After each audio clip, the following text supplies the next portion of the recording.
What is going on? We are still waiting just temporarily here on Spoke Z to join. Typical Bostonian scumbag traffic nonsense, but he will be with us here soon. I got the text 3 minutes ago that he was just walking in the door, so bear with us here. But today we will be going heavy on Swedish hockey. Whether that's talking about the global series this weekend and the 4 teams participating, of course, the Minnesota Wild, who have transitioned from a vacation to a business trip, as Michael Russo puts it. Also going to talk about the 2024 NHL draft class and some of the top options there from Swedish descent, as Spoke Z covers them for smart hockey. Actually, we'll go smart to make him happy. Smart scouting. But yeah, I mean, we can jump in right on this, Mateo, while we're killing time. Poor Edmonton could have had Faber and Wallstedt, but they just needed Athanasiou and Borgo. But yeah, that's worked out awesome. Yeah, it's sad to look and point and laugh at Edmonton, although I'm not going to lie, I was thrilled watching the San Jose Sharks take them out. Not nearly as fun, of course, with the Philadelphia Flyers having beaten or lost to the Sharks already. But they're in a lot of shit right now. Edmonton Oilers, like, we can look back and say, yeah, it can be done. The St. Louis Blues did it back in 2019.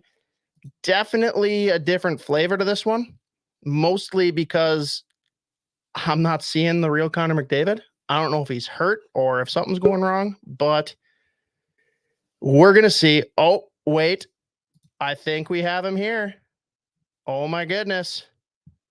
We have Spoke Z. Already in full lag mode. Nothing's working already, so everything's terrible. Life's in lag mode, huh? Yeah, I hate my life a lot. So, but you know what? We're here. There we go. Well, here, why don't you just give it a proper intro? Judd'z Budz, episode whatever it is. Sidney Crosby, 87. Toppy, here. Spoke Z, present, still. Let's do it. All right, the enthusiasm. As I mentioned before Z joined, we're talking all Sweden today. Global series, prospects. We're going to take a second here and just let Z catch his breath and remember which direction is up. Let's hear it. There's got to be a good story here, though. Something to do with 7-Eleven, or what was going on here today? No, I just have the worst job ever. Fortunately, it pays like shit, too. So I probably should have stayed for like 2 hours for how behind I'm about to be tomorrow and Friday. And then the walk home was just brutal. And everything's terrible. And that's it. That's my whole story. I mean, how's your day? Wow. It's been a long one. I didn't stay late and I didn't walk home, but outside that, pretty much on par. Just not a good day at work. We're already going to the whiskey, so that says everything you need to hear. But we're going to power through. So before we get into the Swedish stuff, it's got to be addressed. Edmonton Oilers, coach down. And we got to ask the question, is Connor McDavid a coach killer? Well, he was caught totally off guard. He had no idea it was coming. No, had zero clue that his junior coach was hired. Much like the rest of the hockey universe, he couldn't possibly have seen it coming. No one, the writing was not on the wall. And they don't believe. Do you believe that no one talked to the players about this at all? That they like whether or not they should have known it was coming. Do you believe that they actually did not already point blank know that it was coming? I mean, I think as players, I'm sure they were like, this probably is. That's it, probably. What I'd say is I would be shocked if they were surprised. Like I'm shocked if they were shocked. I don't think that they came to them though. I legitimately so like the big thing was how like what's his name? Ken Holland said, talk to car leadership, blah, blah, blah. And then immediately Jeff Jackson's like, no, we didn't talk to anybody like within 8 seconds of each other. I don't because like I would be shocked too if Ken Holland legitimately went to Connor and like, hey, do you think we should like obviously that's not how that conversation ever goes. Like I'm sure they talk to the players about things just to kind of figure out like what the vibe is in the room, but I can't imagine like there's a whole lot of gyms that go like, hey, do you think that we should fire this guy? And I don't like I also just like can't see a GM going like, hey, Connor, just so you know, like just want to give you a heads up if this continues to go south, we're gonna fire him. Like I just can't see that being a thing with the GMs. So there had to have been some like kind of communication. I just wonder exactly how those because like, it's a fucking they legitimately hired McDavid's junior coach, and you're telling me that they didn't ask him one question about it? Bullshit. Yeah, that's the funny thing too. No. They only asked Connor Brown. They didn't ask McDavid. Yeah, right. But my sneaky favorite part of this whole thing now is Paul Coffey. Do you know what his like official job titles are? I can't even imagine. So Paul Coffey is now the assistant coach as well as the special advisor to the owner. How do you fucking do that? How do you do that? Which is just wild to me. Well, no, the beauty there is now if something goes wrong, like it's not he's been fired. It's just he's going to focus more time on his other responsibilities of advising the owner. Jesus Christ. Now, what's even better, though, than all the turmoil with the Edmonton Oilers, because it's sad, but all of us are certainly taking some level of joy in it. Did you see the post from Pete Blackburn, who I wish that someday I can just be at a place where every single post I make is hilarious. Bangers only. Like he is bangers only, for sure. Did you see what he said about the Oilers coaches?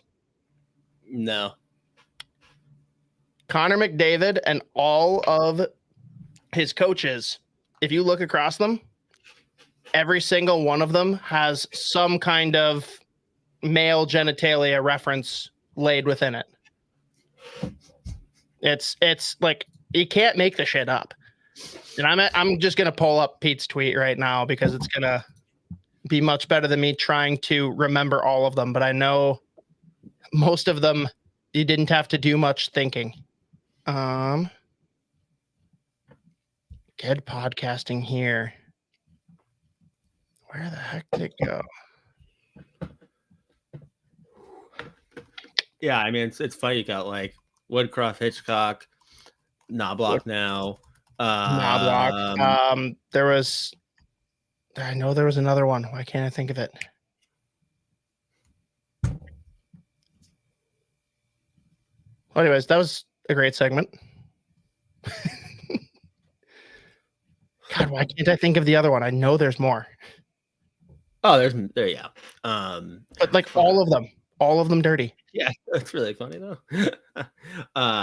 It is crazy, just the amount of coaches that they've had. Like, I mean, they are just. If they somehow, like, let's say it happens where Connor and Leon don't spend their whole careers there, the fact that they're gonna have basically a decade with those two and not win anything is one of the biggest travesties in professional hockey of all time. Yeah. It's not Along good. with the fact they got 17 number 1 picks overall, like, in a row. Like, Well, and we were talking about it before you jumped in here, Z. I can throw Mateo's comment back up here, but I know people were chirping him online. Edmonton, they could have had Faber and Wallstedt, traded away both picks. Wow, what a difference that could have made. Yeah, it's almost like having a goalie would have been good. I mean, who knows what it would have hurt. Yeah, I mean, I will never forget the day that the Wallstedt that draft, just because like Edmonton is trading back as everyone's like, oh, Wallstedt's right there, and they trade back and don't take the goalie. I'm like, what are you doing? But that might go down as an all-time. Like, there's plenty of things we can look back at for the Minnesota Wild with draft absolute implosions. That's like the one time it flipped. And I guess you can count Kaprizov, but even at the time, like, that was just one that no one was on. Like, when you get him in the 5th, right? Like, you can't be like, oh yeah, we're the ones that knew. Like, no, you fucking didn't. But the Wallstedt trade is just hysterical. Now, one other thing we got to talk about before getting into Swedish stuff. This one's for our OGs, the ones that have been here on the live streams with us for a long time. Z, do you recall who we were borderline obsessed with for a couple of days on Twitter to the point that we followed and were like checking them to the minute? Yeah, but I forget her name. Well, that's okay. You don't need to know the name. Just like, who is she? Yeah.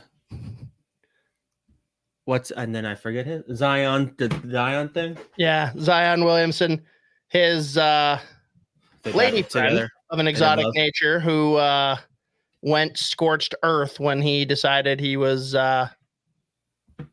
getting married to some other girl, right? And that was a lot of fun. And this is nowhere near the same content, but I am having a similar level of fun following Papa Swankler, whose son is kind of getting dragged right now for, well, all the nonsense at Bowling Green. And people are pretty upset that he's still able to transfer and play for Tech. And he is just like, he's all over people. Like, he's calling people out for their businesses closing during COVID. He keeps on saying, Jesus loves me. I don't know. It's very interesting. It's very interesting. That's always just okay, that was weird. I didn't like that. You spit in my mouth. Oh. Yeah, I let you spit in my mouth is what it was, remember? Yeah, that was, I mean. But yes, here, I should pull it up to share with everyone. His handle, because I am literally subscribed to his tweets right now. It's pretty fun. At M Swankler. And his name on there is just Swank. But he is just having a time right now, doing laps. That's fun. Gross. And of course, Micheletti's one of his victims. Really? Yeah. Let's see here. Micheletti, your son deleted the tweets and went private on Twitter. Also, it's advice and it's not slander when it's the truth. I should probably go to the top. So someone made a post as the equipment manager at Bowling Green and wanted to highlight parts of what happened in the report just from his perspective. M. Swankler, let me help you with a little advice. Or actually, it says advise, but words. There you go. Love that. I already screen saved everything you have up. This is slander. As a BG hockey equipment manager, you're liable for everything you say. Good day. There's exclamation points scattered throughout. Micheletti, your son deleted the tweets and went private on Twitter. Also, it's advice, and it's not slander when it's the truth. He shared his side of the story with his own eyes.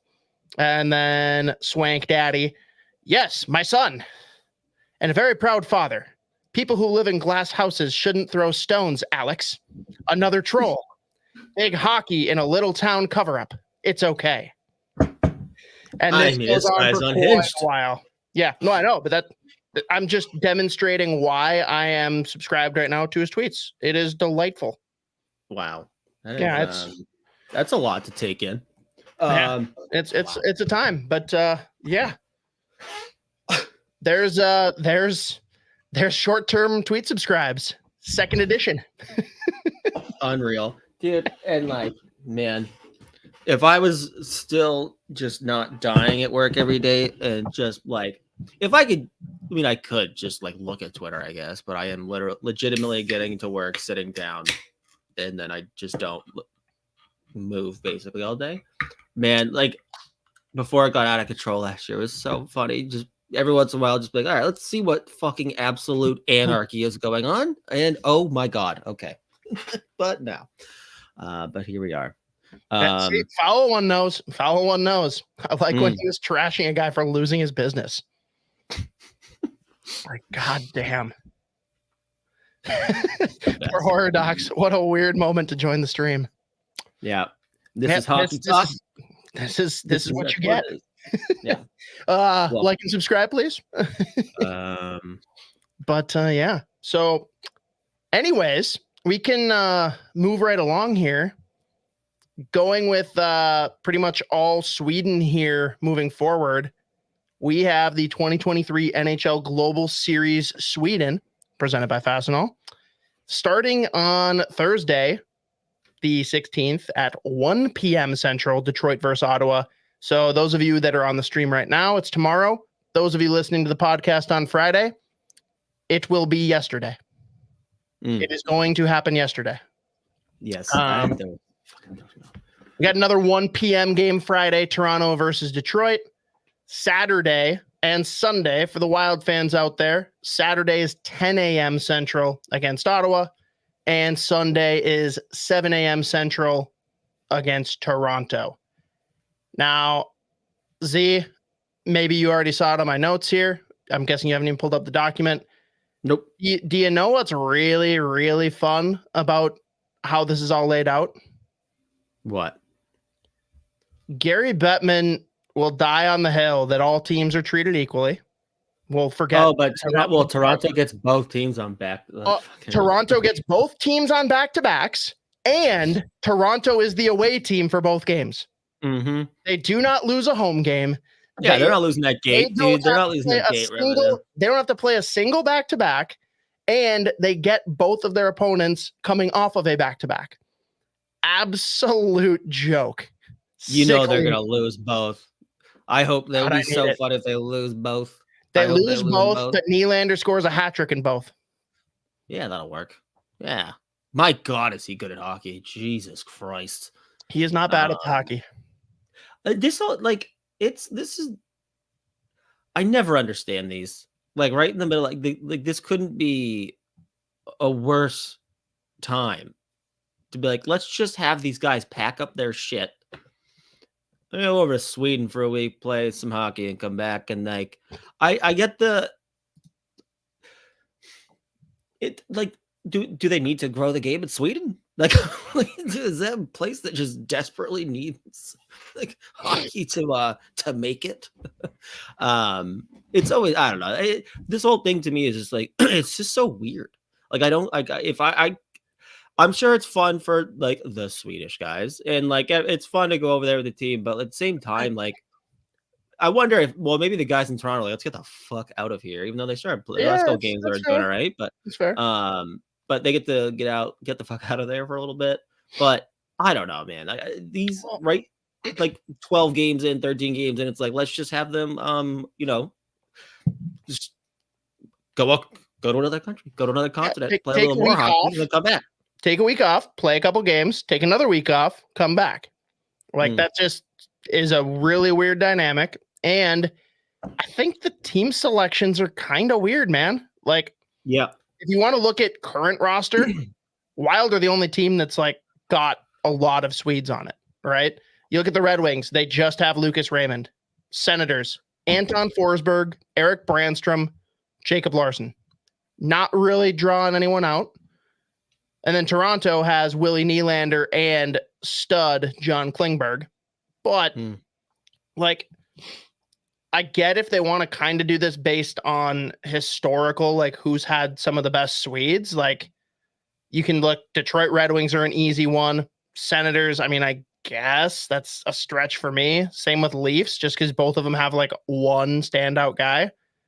I feel like if you're going to do something like this, there's definitely teams that were left out that would have made more sense.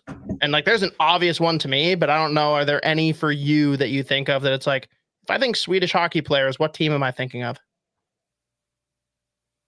Well, so the thing is, well, I can't like again. I am still all over the place right now. So I get like off the top of my head, I have no idea what you're talking about. Okay. But the thing, like, so the thing with a team like Detroit is the current roster doesn't have as many, but like their prospect pool is full of like they have drafted out of Sweden extremely heavily. Tell me who beyond years. Axel Sandin Pellikka and Simon Edvinsson. They've also got Willander, Wallinder. They've got that big Willander, too. Like they've gone. Like, now I'm confused. Which one do they have? I always get them mixed up now. Willander or Wallander? Wallander. I wish they had Willander because it's been funny. I really needed them to have a future D pair of Wallinder and Willander. It would have been so good. So it's very upsetting to me.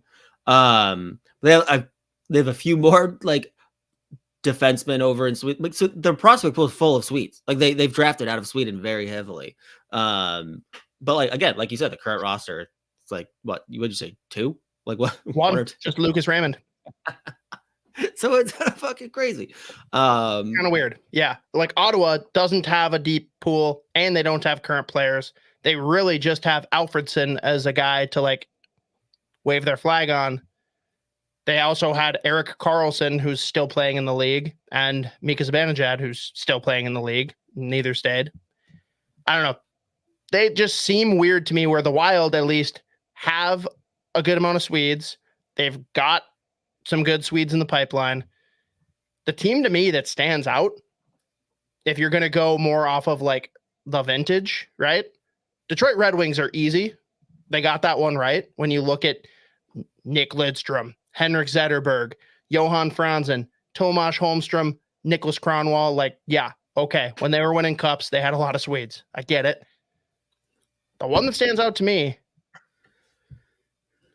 you got Oliver Ekman-Larsson, Louis Eriksson, Alexander Edler, Marcus Naslund, Daniel Sedin, and something called Henrik Sedin. That just feels like very Sweden to me. And was Sammy Salo, was he also? I don't know. Oland, I think, was also a Swede. Like, they're just full of it. And this is more just to point out Suckadisha. No one cares about Vancouver. Mm-hmm. Yeah, I mean, again, like this whole thing to me doesn't make sense. I mean, I guess it's probably cool for some guys. I'm sure for some guys, kind of a pain in the ass, but still just, I mean, I'm sure they're having an absolute fucking time. But I mean, like they went to Australia the preseason. That made a little bit more sense. You're obviously trying to grow the game in Australia. Plus it's fucking preseason. Like those. There's nothing in Sweden that's going to kill you though. Australia, like you get bit by anything, you're dead. That's a risk. Yeah, really putting the players in harm's way over there. Yeah, I don't know. I mean, it's going to be fun to have NHL hockey at like 7:00 in the morning, basically. I disagree. That sounds awful. Whatever. 10 a.m. I can do. 7 a.m. sounds just no. Yeah. Team 33, they're expanding. They're going to have one team in Sweden in the NHL. That's what they're going to do. Can you imagine the NFL, just the outrage if they weren't the first team to go international? Or first league? Whoops. It was fucking so weird. They've been testing out the UK for like a decade and still haven't had the balls to just do it. I don't think they're gonna get that one. I mean, like they're not surpassing soccer over there. You're not surpassing like even fucking like cricket or like rugby, honestly. Like it's not gonna happen over there. But well, Now, so Jeremy throws out the interjection here that he almost choked on a Swedish fish once. That's a fair point. Didn't think about that. I stop and think though, like Swedish fish and Swedish meatballs. What other Swedish things are there? IKEA, chairs, furniture. IKEA. So yeah. And I hate IKEA, so not working so far. I love IKEA. Have you put their furniture together? No, that's why I love IKEA. I don't bother doing that. I just like to walk around, dude. They have like candy stations. So you love the store. You don't love their products. Yeah, fuck yeah, dude. That's like, I like the idea of Coke more than I actually like it. You motherfucker. Oh man. I don't know. So what? I gotta pull up the Wild schedule over there again. Is that a Wild play Saturday morning against Ottawa, which thank God they start there instead of with Toronto, which was a given because Toronto would not play a team that's not coming off a back-to-back. So, yeah. Oh, there it is. What a time to... I mean, Minnesota probably was happy to get out of Minnesota, too, if we're being honest. I'm sure they're thrilled to get the fuck out. Go start over. A little season restart. My God. Minnesota Wild. Wow. Like, legitimately a historically bad penalty kill. That last game, I could not believe it. This fucking... it was stunning. They stun me every game now. But at least we have Brock Faber, who's a great guy, great player, phenomenal player, actually. Thank God we got Brock Faber. Now we've got the top line, looks like the short king line. We got little fellas getting up there, buzzing around. Yeah, the short kings. But like that's about the as far as the excitement goes. I do now wonder though, with how bad it is getting, and just not only it's specifically the penalty kill at this point now, just the defense kind of in general, with how many chances they give up, how many fucking goals they're giving up. I am now wondering. I really don't think Bill Guerin would want to do it in the middle of the season. I don't think he wants to do it at all. I'm sure. How you have to think Dean's seat is hot because warm. They are taking so many steps backwards every fucking game. Like it's what is impressive to me is the fact that like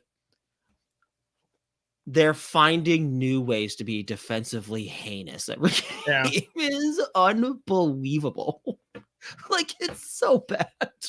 So here's my perspective though. Like I agree, Dean should be on the hot seat. I think Bill Guerin's going to do everything he can to dance around that. Oh, depleted roster. We've had injuries. We have to deal with the cap the buyouts, whatever. I also feel like for the first time, because I've long been critical of Dean not making changes, whatever. At least he's making changes. They aren't all great, but some of them have worked out. And I don't really see, aside from the abysmal penalty kill, like a lot of it's not glaringly a coaching issue. I wonder if he's lost the locker room in any sense, though, because then he's gone. Because that's like literally the biggest benefit he brought to the team, right? Is that he was like the player's coach. He got the best out of them. X's and O's may not have been there, but he could at least get the guys to play. And we're looking at our best players like Kirill Kaprizov. He's just a sad puppy every game. Like he looks bad. He looks bad. Yeah. And again, I never know really. Well, there's very few situations where I like feel confident at all gauging like, oh, it seems like he's lost the room at this point. So maybe, the thing that, well, the beauty of Minnesota too, for a while there is like, realistically, he didn't really have to worry about the fucking locker room anyways, though. Like he had guys in there that ran it. And it was like, and that was the big thing in like, and not to, I do this every time really, but like in Boston when Bruce Cassidy, his first like 4 years or whatever, he was like, I don't have to do anything in the locker room because I have Zdeno Chara, Patrice Bergeron, Brad Martin. Like I got those guys run it, and I literally don't have to do anything. And even listen, you know how many people just spit out their drinks as they listen to this because you Yeah, just no. compared the Wild locker room to Bergeron, Chara. Like, come on. Well, well, no, okay. Well, if people want to be assholes about it, then they can do that. But it's just forever. It was just like they have a phenomenal locker room because the guys run the show. And like realistically, at that point, the coach just has to worry about the X's and O's. But now the X's and O's look fucking horrible. Specifically. And like, here's my big thing. I am at the point now where I just can't help but laugh anytime someone like wants to bring up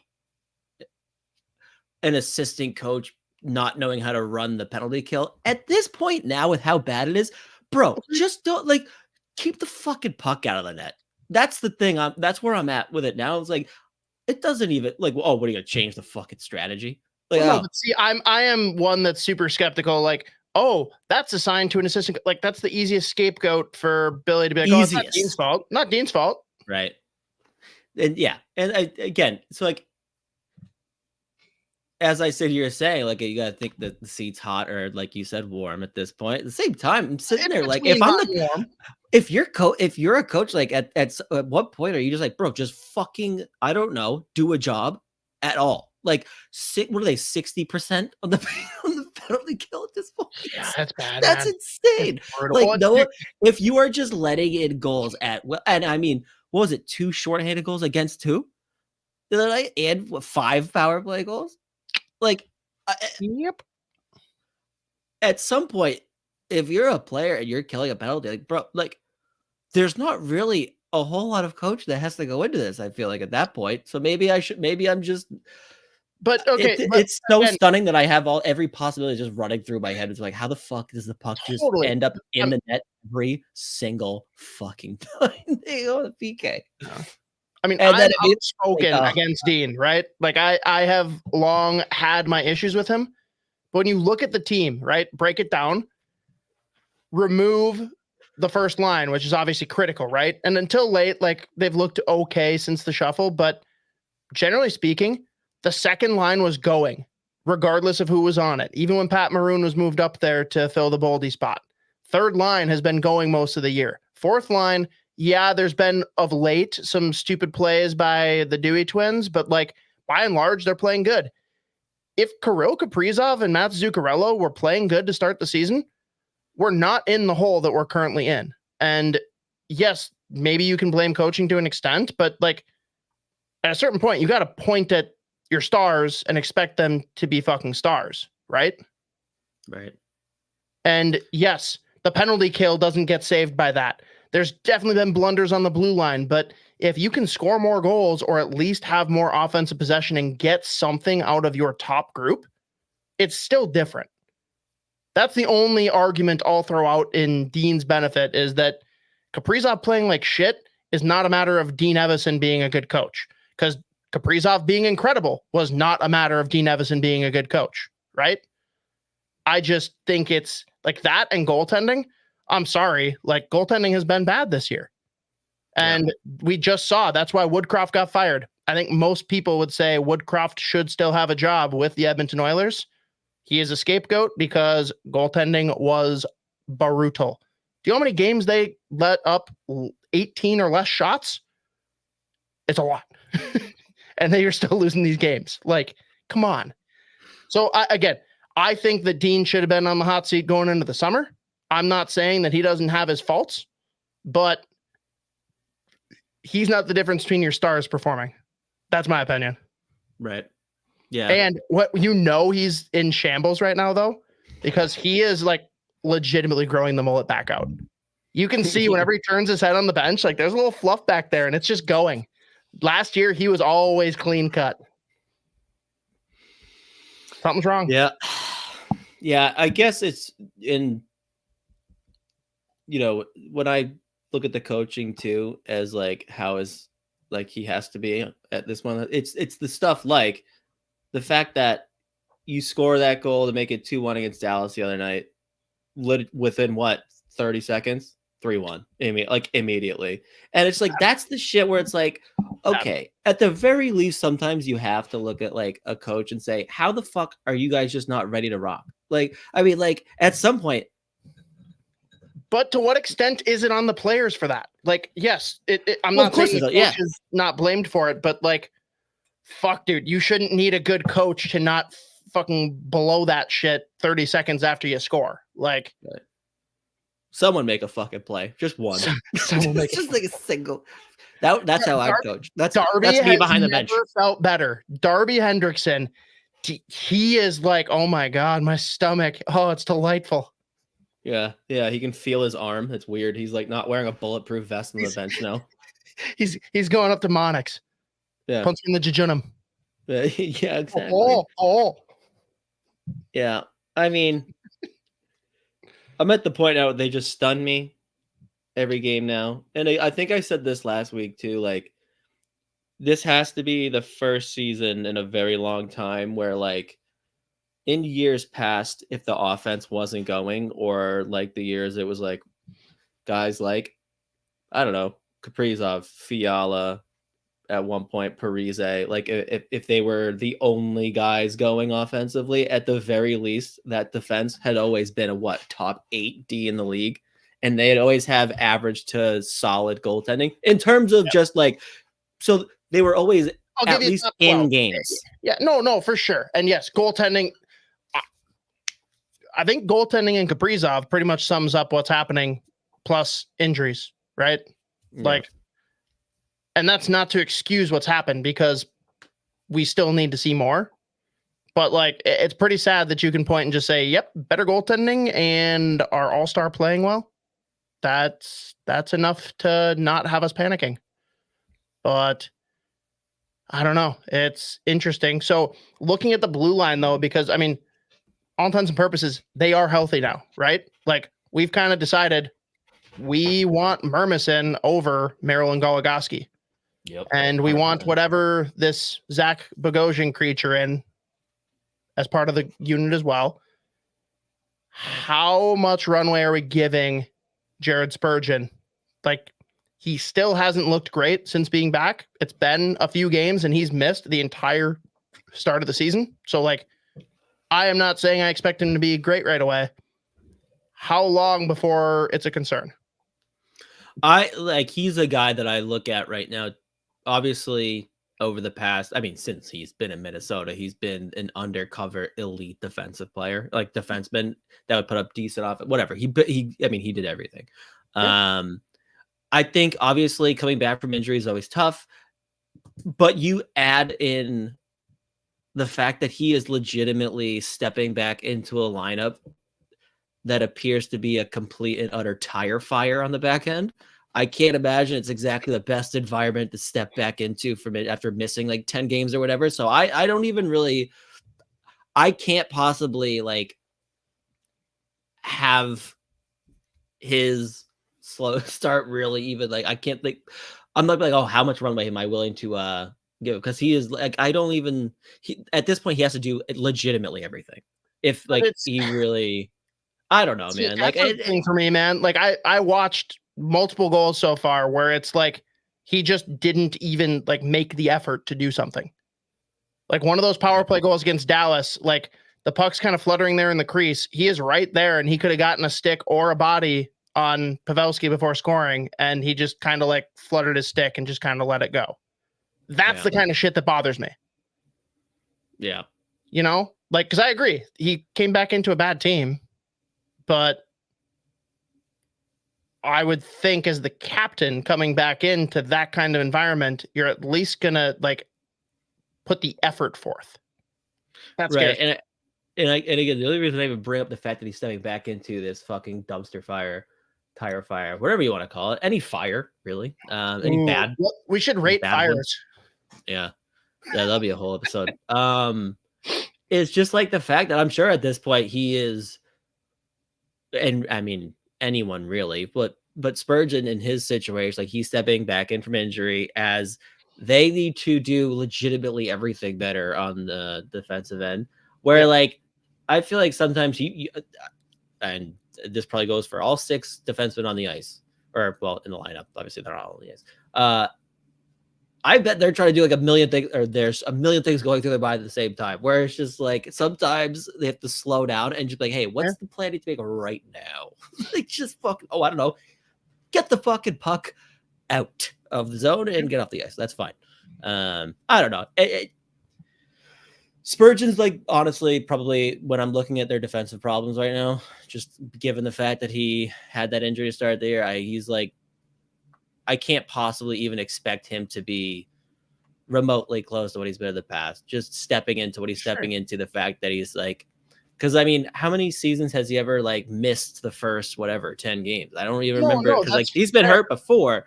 Yeah, but I'm just saying. The original question though, Z, I didn't challenge that for a second. When will you be worried about it? How much leeway is there that if Spurgeon doesn't find his game, you're worried? I mean, let's say it's like 10 games. I'm like, okay, Jesus, there hasn't been like any. It's crazy because he did almost score the fucking winner the other night, his first game back, right off the post with like fucking 15 seconds left. I was like, that would have been incredible. But here we are. So I don't know, man. They're just a fucking, they are I would say a brutal watch, but it's like must watch TV at this point, because it's just like they're just finding new ways to make the most outrageous play possible.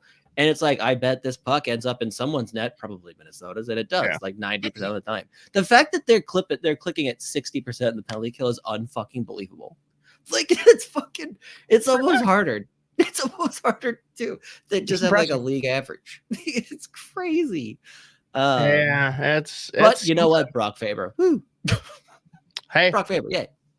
From Sean Cosgrove, the Wild's version of what if we beat the shit out of everybody is, what if we didn't give up 2 power play goals a game?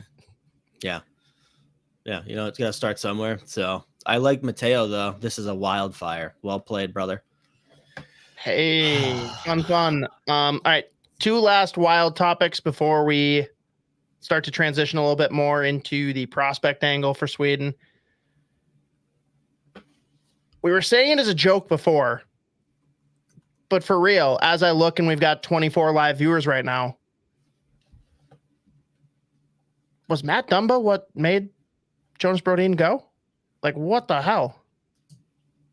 I'm just going to no say argument yes, to the contrary.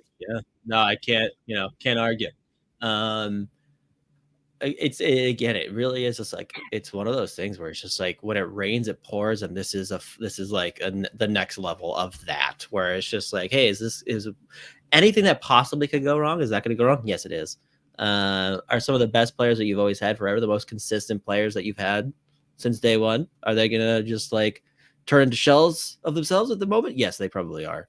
And it just feels like that's happening everywhere. Again, except for Brock Faber. Shout out Brock Faber. It's all good. And it's the point where it's just like, he could like literally turn. Well, and there's been a few where it's like a crazy turnover. Like, I don't even fucking care. Like, Brock Faber can turn the puck over a billion times he wants to, because like he's 98% of the time doing his fucking job. Let's give him his due. Let me just 1 second here. Let's see if I can share this. God damn it.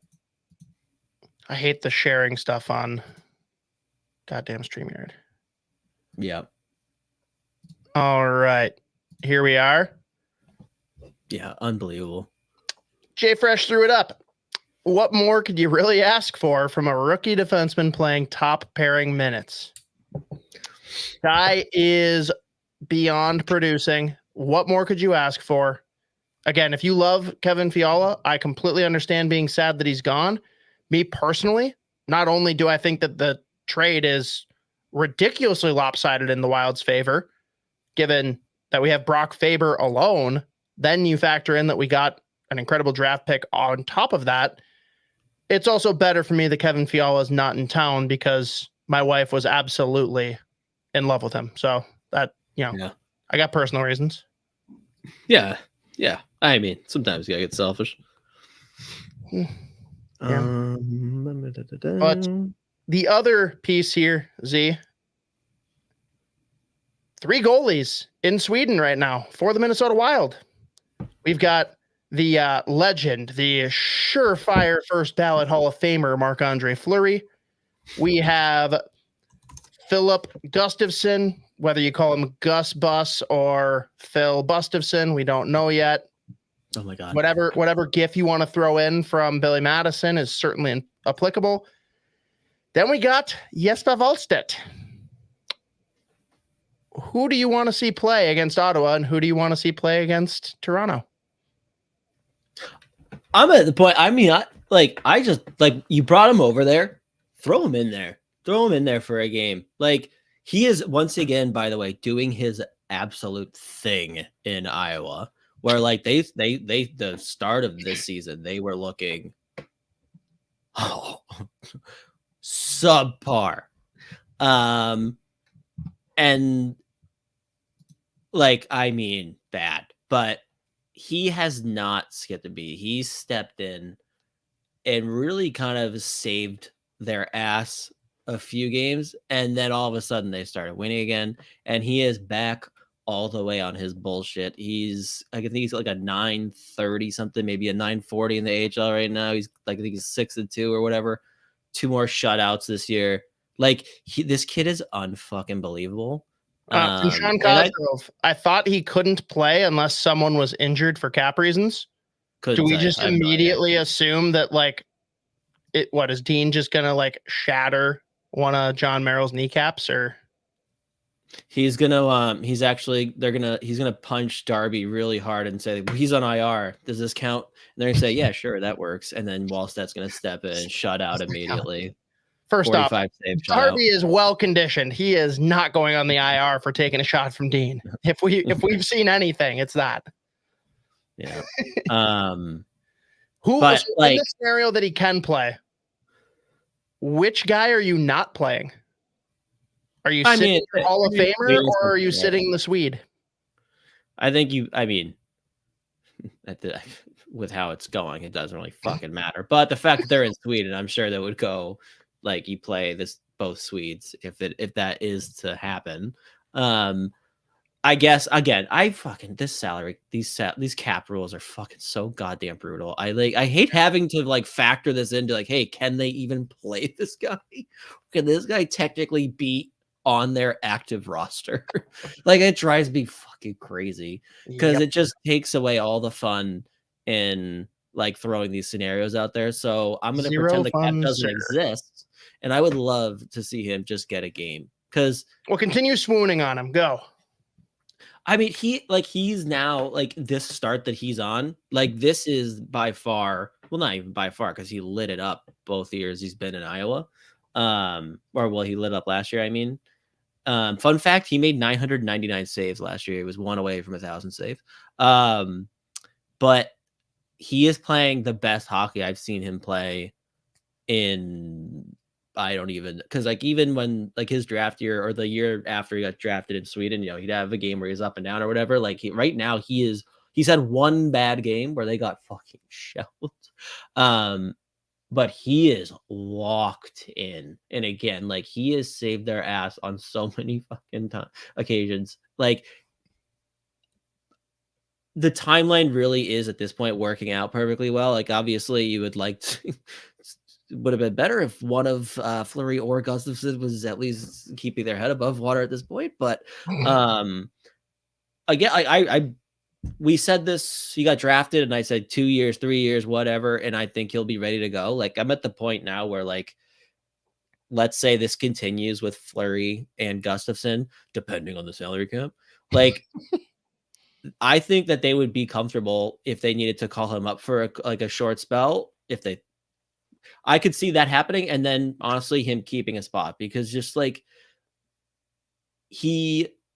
the thing that we've always said about him is how smart he is. And it's not the fact that he's making like these crazy flashy plays or whatever. It's just the fact that he's so poised that already knows where the puck's going to be, like, can read shooter. Like, he does all of the things that really make a successful goalie, where you're not like, it's not like a Fleury thing where he's diving across the crease.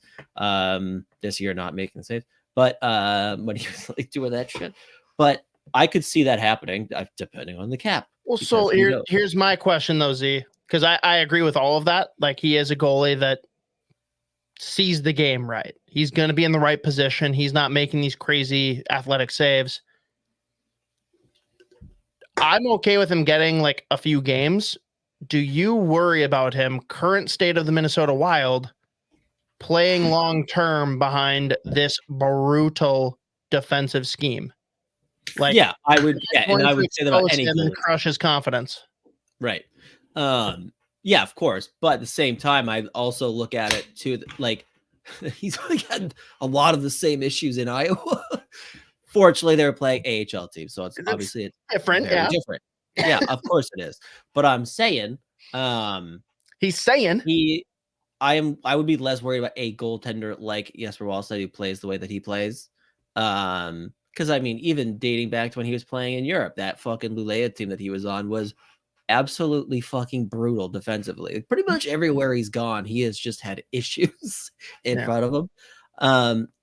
And just like hearing people who have been around him forever, how he's been, not just like a recency thing where it's like anyone in the Wild organization would be like, oh yeah, he's always like, obviously no one's like, I don't know, it's kind of a fucking basket case when things go wrong. But it's like the past like 4 or 5 years, one of the main commentaries around him is just the fact that he is a very level head. He's not a kid that like at no point in his career has things like what this defense core could do to his confidence. That's never really been an issue with him. Like, so I would be worried about any young goaltender behind this fucking defense core right now with the state of things. But I'm less worried about a kid like Jesper Wallstedt. Again, I would love for them to be able to let him do a full year in Iowa again, let him do his thing, and then we'll see what happens next year. Obviously, like that is option A and B. Option J. But it's just with where they're at right now, it's just like, I mean, at this point, why the fuck not? That's the thing. If we weren't scoring goals and the blue line looked the way we expect the blue line to look, totally different scenario for me. But current state of the union, I don't like it. I would imagine that's their thought process as well. I would imagine, like, I mean, are we really gonna do this? Like, that would be like the worst. Guys, he's fucking 20 years old. Don't do it. It would be like the worst possible phone call, like calling the guy up. It's like, hey man, listen. Normally this would be exciting. You're good and bad news. We'd like you to come up. You're gonna make your NHL debut. You're gonna be on the front lines, right in the trenches. It's gonna be insane. It's gonna be scary. But congratulations, kind of, I think, a little bit. But Brock Faber's cool and he's really good. So if he's on the ice, he should be fine. Yeah, no, immediately. Like, yeah, follow-up question. Thoughts on Brock playing 40 minutes a night? Bill's like, we've thought about it. We love the idea. We're worried how that'll work over the course of a season. Now, can you imagine, though, if they actually posted that video like they did with the Rossi and Addison pump-up videos? That aged super well, by the way. The camera would go to Bill Garrett. He's got like the biggest fucking bags under his eyes. He's like balding. He's like, hey, man. He's like trying to not cry. He's like, congratulations. Dude, they go over there. He's brown bagging. He's just pulling from the bottle and he sees the camera. He's like, the fuck? Throws it at him. We've called you up and we've hired you a sports psychologist for what's about to happen. We got you three of the world's best sports psychologists. Like 3? Yeah, you'll understand. You'll see what you get. You'll get it. It's fine. All right. So, what is the expectation though for this weekend? Not maybe expectation is wrong. What is the bar for acceptance this weekend? Like, is it a split? Is it just looking better on the ice, but getting no wins? Like, what can happen this weekend that'll make you feel okay going into American Thanksgiving, Isha? Fucking honestly, like because of where they are, like just being competitive, and because I mean, it's very scary to be thinking about them. If they take a single penalty, you know what's going on. But I mean, it's with them at this point. It's just like getting back to fucking basics, where it's just like, hey, man, the one thing that this trip, like the one opportunity they get from it, like we said earlier, is just like getting the fuck out of Minnesota. Yeah, it helps. Boys trip with the fellas, go over to Sweden. Obviously, it's not a bad place to hang out and have a night out or two. But it's just like I've never really been in this position where it was like, hey man, just like gotta do the basic stuff for a hockey player. I don't know. Like that's where like normally like 2-0. That's the expectation. That's the bar really. Like because I mean in past years too, like the games against the Leafs have been very fun. Like that game, God, was that 2 years ago? I think it was it was either 2 seasons ago or it was the beginning of last year. No, but it was just like where Matthews had 4 goals in his first game of the year. I think that was like 7 years ago. Right, probably. But the game where the Foligno and Wayne Simmons drop the gloves and the camera is on them, but you see Duhaime in the back just screaming, like not saying words, just going, ah! Like, I'm so sad that he's on his way out. I love him so much. He's the best, dude. He's the best. That's great. That's where we're at with this team now. It's just being competitive and legitimately getting back to basics and just. I mean, it's crazy that we are just hoping they don't drown every game defensively. Because it's not just the fact, like you talked about the Edmonton Oilers earlier, like there were plenty of games where giving up 18 or fewer shots on goal every game, but still losing by like 3 somehow. Like we're at the play, they're giving up like the other night, they give up 70 something shot attempts at 5v5. Like that's insane. It's just like it's actually impressive. Like it's probably hard to put up 70 shots like, at 5v5, let alone just like not getting a stick on a single puck, like easy entries, all that bullshit. But even if they want to do that, the stupid shit where it's grit first, I don't care. Just make it fucking difficult to like enter the zone, establish possession, like just make anything difficult for the opposition. Because right now it's just every time that there is a player on the opposing team skating up the ice at any speed, you're like, that's gonna be an easy entry, probably shot on goal or just wide off the post, perhaps. Or maybe Fleury's gonna come flying out of the net, not even go for the. I love that he didn't even go for the poke check. He legitimately just dropped his shoulders. He fucking ran it. This is the best. I was like, this rules. I would do the same fucking thing. I would have just kept skating to the bench, like, yo, get me the fuck out of here. This is insane. But that's where we're at with the Minnesota Wild right now. Put Wallstedt in, play the kids. Go for Celebrini, wave the flag, let Merrill run PP. I'm sorry. You do all of that, Sharks are still coming out ahead. And Chicago will still somehow work their way up to number 1 overall because Bettman. So love the thought, but it would be foolish. And we know that if we get 2nd overall pick, the guy we're going to take isn't even going to want to come here. So, like, what's the point? Right? Hey, man. There have been a couple. We'll do Heisman. We're getting to within the next few weeks. We should do a full 2024 draft because this is like we're going ham. Yeah, because there's several players challenging right now for 2. I mean, realistically 1, but but not realistically. Not realistically. Okay, fair.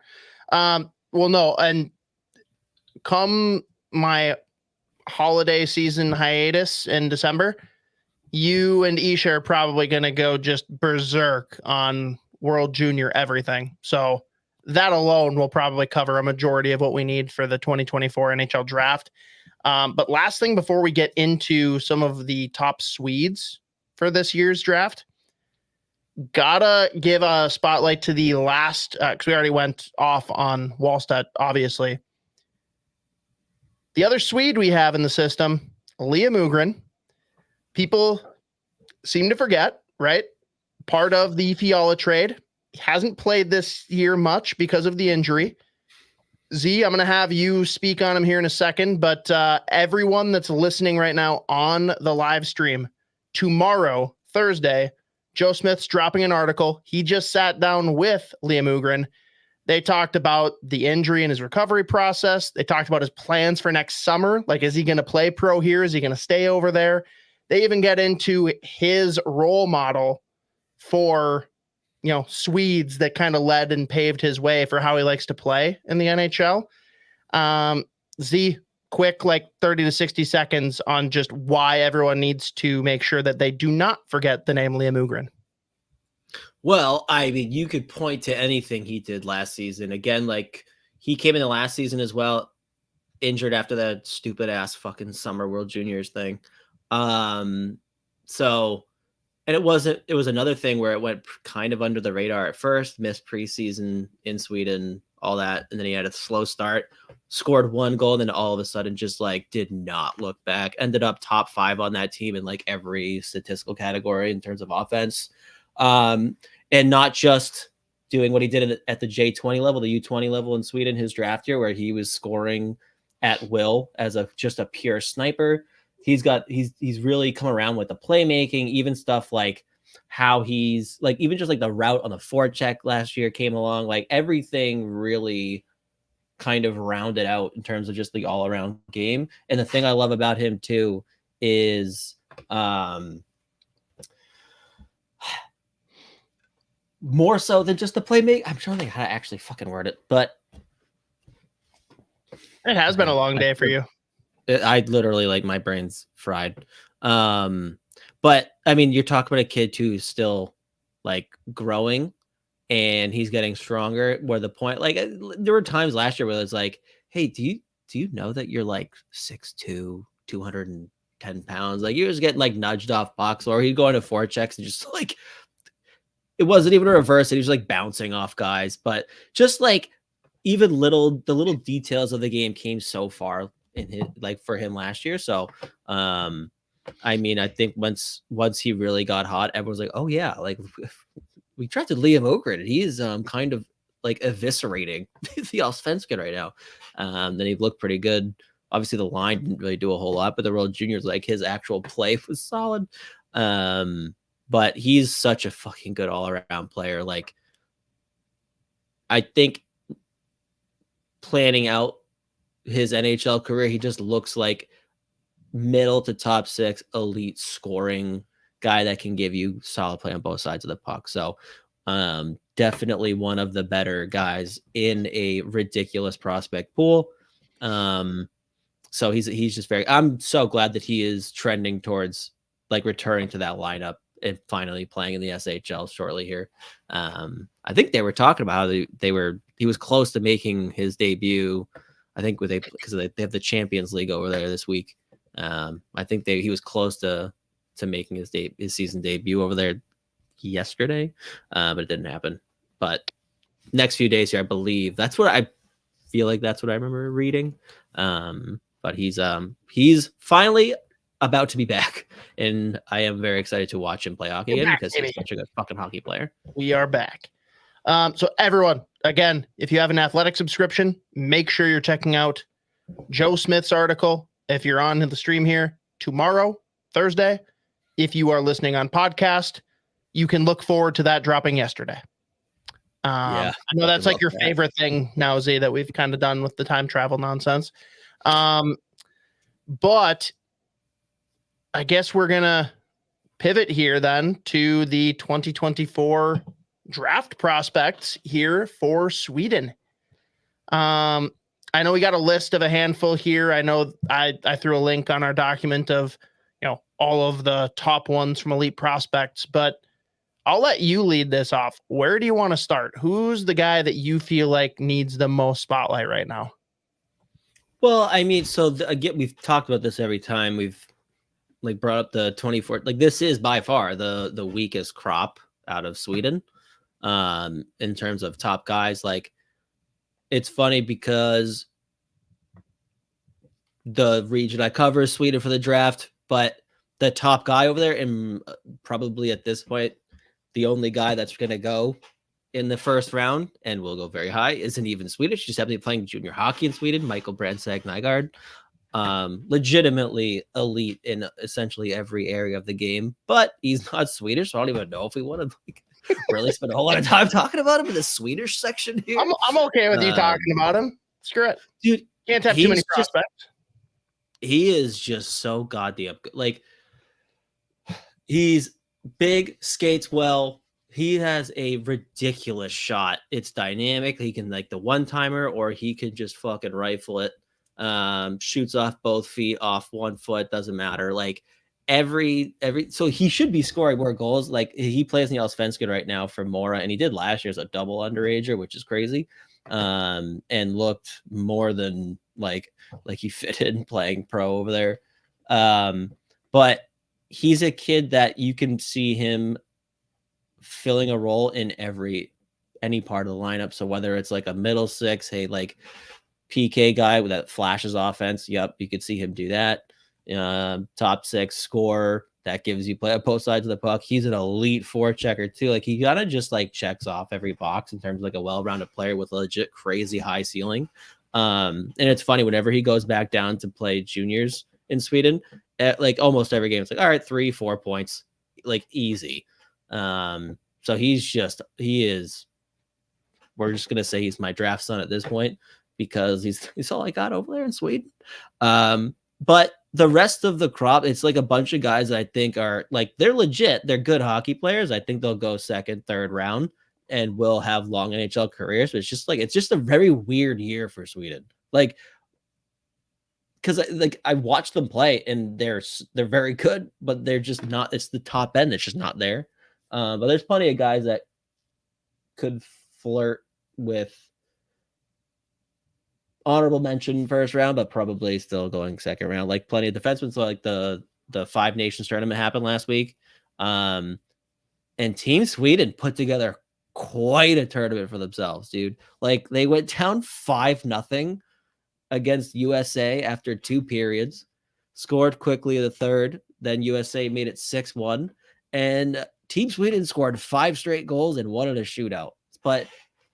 And the scoring was all over the lineup. It's just weird because like a lot of their top guys, I think they'll have like guy like Alexander Zetterberg. He lit up that tournament. He's a short center, so I think teams will be scared of him. You got a guy like Lucas Pettersson, he's probably the other guy that has a shot to go in the first round. Another guy that's like elite skill, great scorer, dynamic playmaker. Defense is a whole big work in progress, obviously. But he's like really the only other guy that has, like, I think he was the one other Swede that got an A rating on the Central Scouting, like whatever preseason watch list thing. Well, let's he's another guy, because there's people that like don't know anything about Alexander Zetterberg. They're probably just thinking really old bearded man who once played for the Detroit Red Wings. People don't know about Lucas Pettersson because everyone over there is named Pettersson. Like, what can you say for the people that are naysayers on Alexander Zetterberg for his size? What does he bring? Like, what is there to look out for with this guy? The thing with Zetterberg, and he's on a team that has a bunch of the same kind of player. It's a Red team. So I was going to say the same thing about a kid like Melvin Fernstrom, who's eviscerating the J20 this year, but another short, dynamic playmaker. But they've got all the skill in the world. Like, it's funny just because like we say this a lot about the Swedes. Like, a lot of their training, a lot of the practice is dedicated to small area type possession drills or whatever. So that's why you see them coming over, and they've got the craziest hands in the world. They can operate under pressure. And the thing with Zetterberg that I wonder if that's willing to take him higher than other teams, it's just the fact that, yeah, he is very small. He's like 150 something pounds soaking wet. Is like the other, like, I think it was last week or 2 weeks ago, they were playing Frölunda, and they've got Kostadinsky, who the Bruins drafted this past year. He is 6'6", 240 pounds, and could not get the puck off of him. Like, he is very good at using whatever strength he has in that small frame.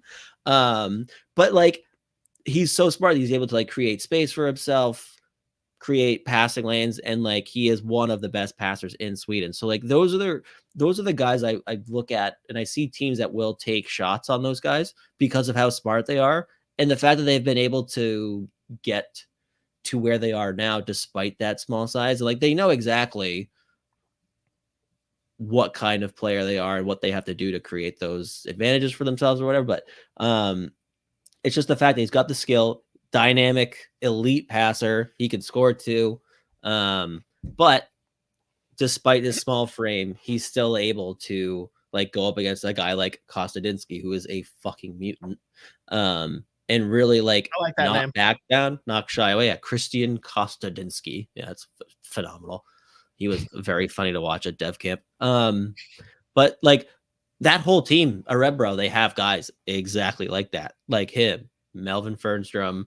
They've got a couple guys in the back end. One for 2025 is a Slovakian kid. I don't even know how to say his last name. He's like, I'm not even going to try to do it. But it's the same thing. He's like 5'8", 148 pounds, and he's averaged like 1.7 points per game playing over there.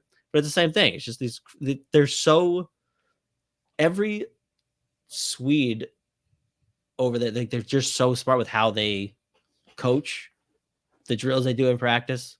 And that's why they come over and like seemingly can fit in pretty quickly. But Alexander Zetterberg is definitely one I will be very curious to see how the whole draft process, because he is lighting it up in Sweden. All I'm hearing is that Judd Brackett only took Charlie Stramel so that he could get away with taking Alexander Zetterberg in 2024. Yeah, exactly. Get the leeway. He told me. Talk to me about Lucas Pettersson then. Lucas Pettersson, another guy. He is playing in the other division. So there's two. So the J20, it's split up between the Sodra and the Nora. The Nora is very defensive sound. Like there's not a whole lot of goals. And then you look at the other division. I think I'm guessing north south. I don't know. But like the team that the division. Can you imagine a country that is like shaped like this and doing east and west? Yeah. It's great. It's a weird way we do it, but this is just how it works. I love it. But Lucas Pettersson, he plays for Modo, so he's in the conference that's very like the scoring is just, it's crazy looking, like the numbers. There's everyone has a Minnesota Wild penalty kill. Oh my god, it's unbelievable. There's one team because I have an Excel sheet that tracks like the standings, whatever, and part of it's like the goal differential. They've scored they're like 5th place. They've scored 50 something goals, but they've given up 137. It's like unbelievable. Okay.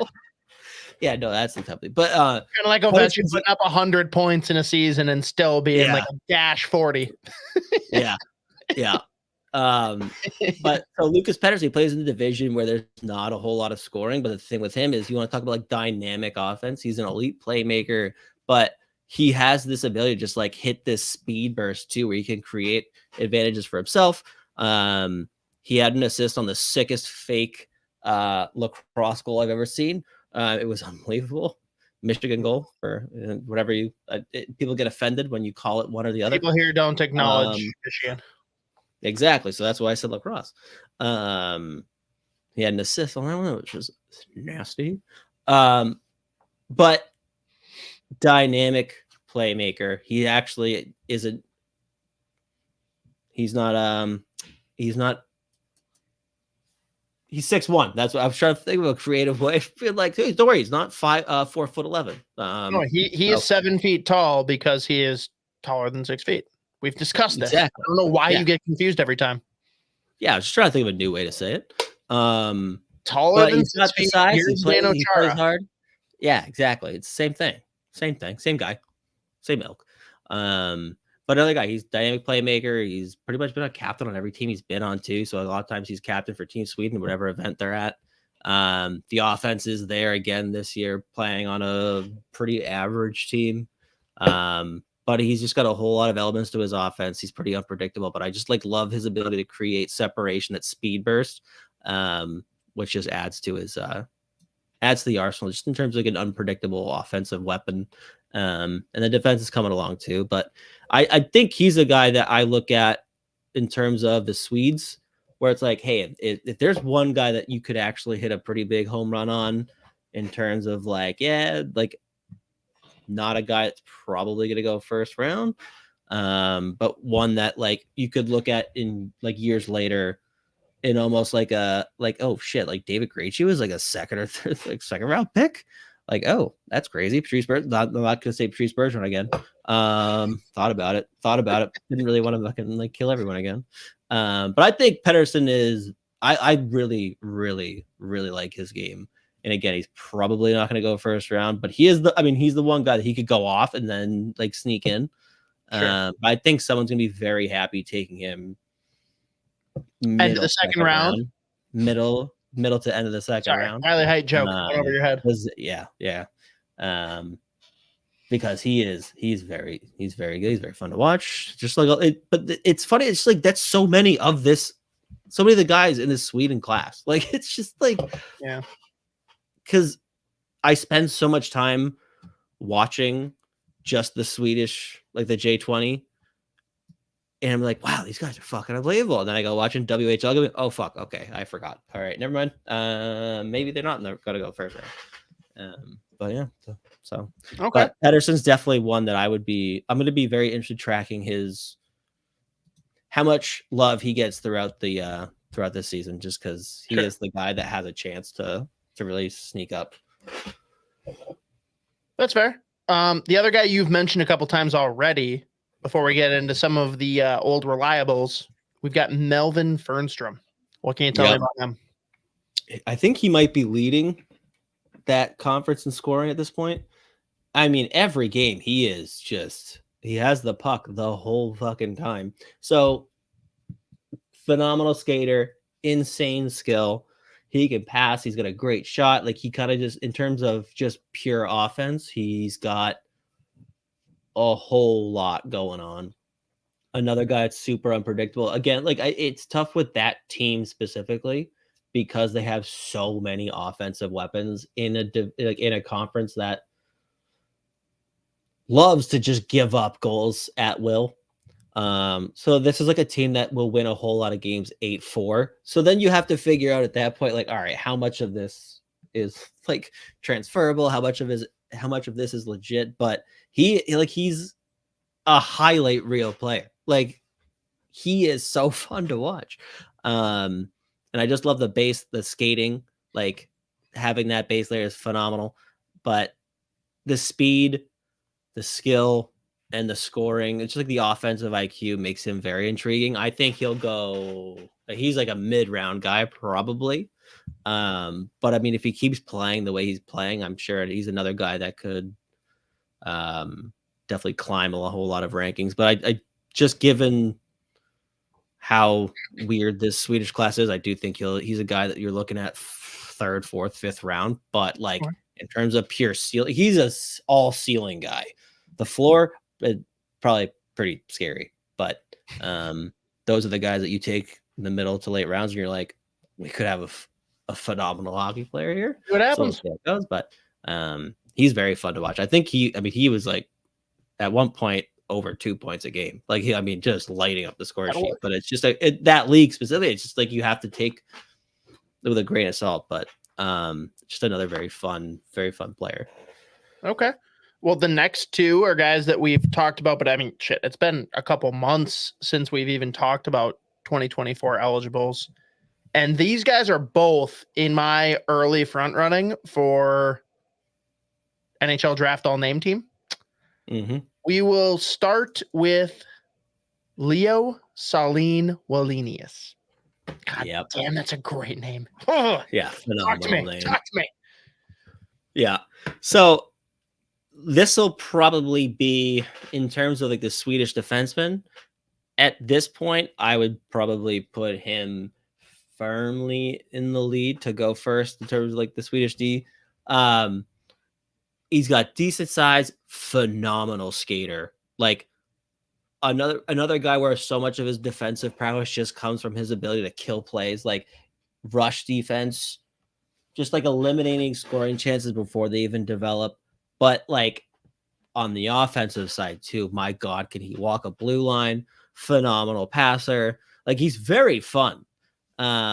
He can be a bit raw. Like he gets himself in trouble, just like any of these defensemen at this point, in terms of like extended offensive zone possession for the opposition. That's where he can kind of get lost here and there. So I mean, you could, I'd say this every time. You could probably say that about most NHL draft eligible defensemen. Like there's not a whole lot of guys like, yeah, he's got that figured out.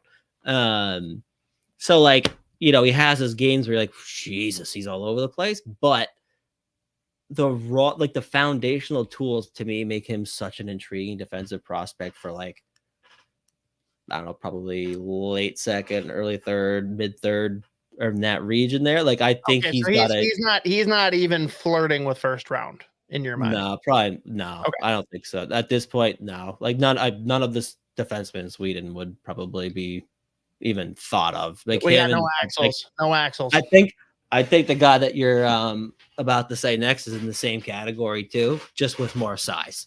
Oh, well, let's go right into that. And this is a much more subtle. It's not a three-namer, but the first name and last name both just make me happy.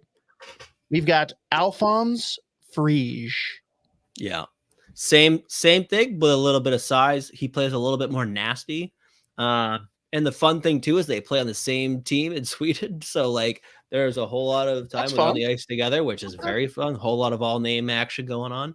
But I mean, honestly, he's a pretty similar player, but I would probably, you know, Sully Wallenius is more offensive oriented, like, and you got Alphonse Frisch, however the fuck it's said.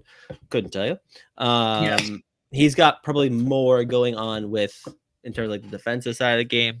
But another guy, he's got the size and he's a decent enough skater, and like he has flashes of offense too, but not the same level as Wallenius, and Wallenius doesn't have the same defensive prowess as Frisch. So like those are two guys I think a lot of teams will look at, and one will have, you know, Sully Wallenius higher, one will have Frisch, whatever.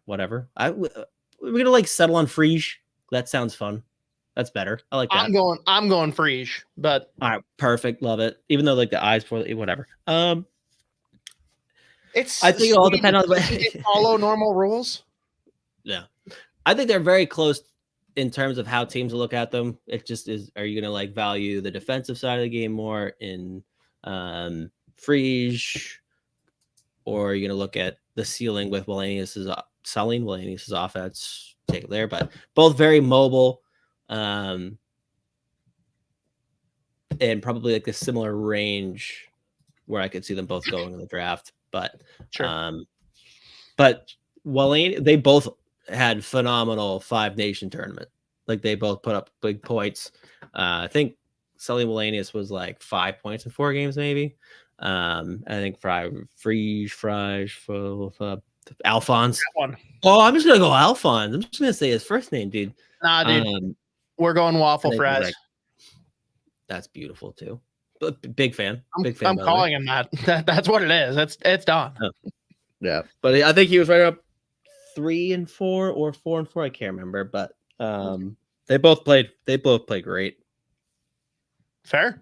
I want to tap a little bit into this list from elite prospects, which again, like take it for what you will, but we're gonna like the top one on the list, which seems interesting to me as I walk away for like 10 seconds to just grab a beverage refill. But people get pretty excited about Swedish/Scandinavian goaltenders, and number one on their list is Theodor Munther. Do you know much about him, or like what are your thoughts since we've already been talking about the excitement around a Jesper Wallstedt? I haven't honestly watched him a whole lot. I do know that like there are a lot of people that value the tools, that he's a very smart goaltender as well. I mean, it's kind of the same vein as a lot of the goaltenders in Sweden, where a lot of that skill set is based on reading of the play. Like if you just watch Swedish goaltenders in general, most of them, the ceiling obviously ranges, but their general, like how you categorize them is like very smart reading the plays, not necessarily diving across the crease, whatever, but usually they're pretty athletic and they're very smart, positionally sound. And again, haven't watched a whole lot of Munter's play, but that's pretty much the consensus I feel like that I see around him. Just another smart goaltender, quite athletic, and just seems like a steady, reliable guy back. But you know, goaltenders, who knows? Like, but that's more or less the commentary. And he's when he goes and plays for Sweden too, like he is always like he performs in big moments there too. Fair. Going down their list, because their first 6 were not included in your initial list. So you tell me if there's one that you want to like pass on because you haven't watched him much. But next up is Hugo Zetterlund. Yeah, he's the Skellefteå. Another, so there's like it's him, and there's 2 guys I always mix up. I think one was eligible this past year, but him and for whatever reason Hugo Pettersson I always mix up. So Zetterlund, no, he is like a high ceiling offensive guy, like sniper, very fun, solid player. So that doesn't surprise me. You look at like just the pure ceiling. He's legit, and I want to say that he actually showed out pretty good at the Five Nations tournament as well. But decent passer, but that shot, my God, he has an absolute cannon. Fair. Next up then is Linus Eriksson. Yep, big boy, playmaker, skates well, solid. Another guy played really. He didn't. I think his points were right around. I think he may have had 3 and 4, maybe. Him and Victor Eklund I always mix up, but yeah, I swear it's just it's the same. They have like the same 7 names, I swear. But oh yes, another guy. He's mobile. He's big. He plays both sides of the puck, and there's a legit ceiling there, so that doesn't surprise me either. But yeah, no, I like him. He's very fun. He's a good player, and he's another guy. It's him and Pettersson that always have the C or the A every international tournament they go to. So another one that I do like him a whole lot, and the size part to go with the skating is a big intrigue for sure for a whole lot of teams. But he's a solid fucking player. Fair. This one is interesting to me because it's not a full name, all name team, so he probably won't make it. But for whatever reason, the first name just like makes me giggle. Herman Traff or Troff, I'm not sure, with the dots above it.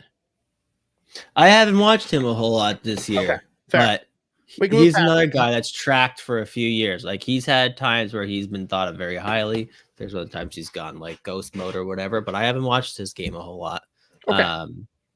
He's HV71. I'm thinking of the right guy. First, I was like, wait a minute. He is HV71. You're correct. Yeah, he's fine. He flies, dude. This next one, then, I don't even know how to pronounce it, but this guy's definitely in the consideration for all name team.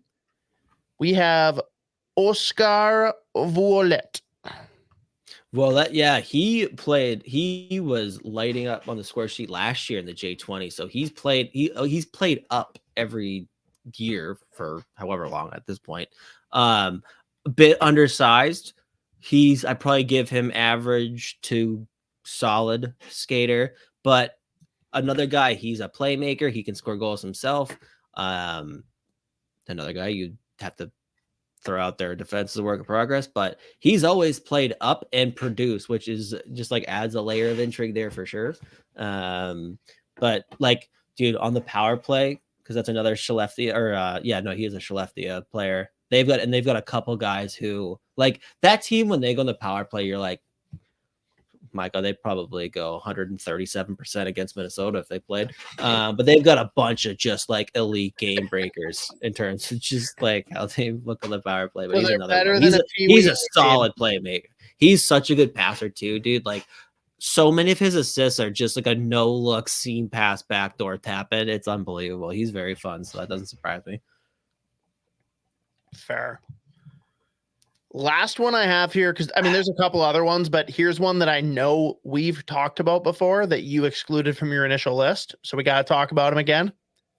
My boy. I don't know if it's Simon or Simone. Yes, that's my guy. I can't believe that. I can't believe you left him off. I can't. Well, he didn't even he didn't go to the tournament. He wasn't on the team.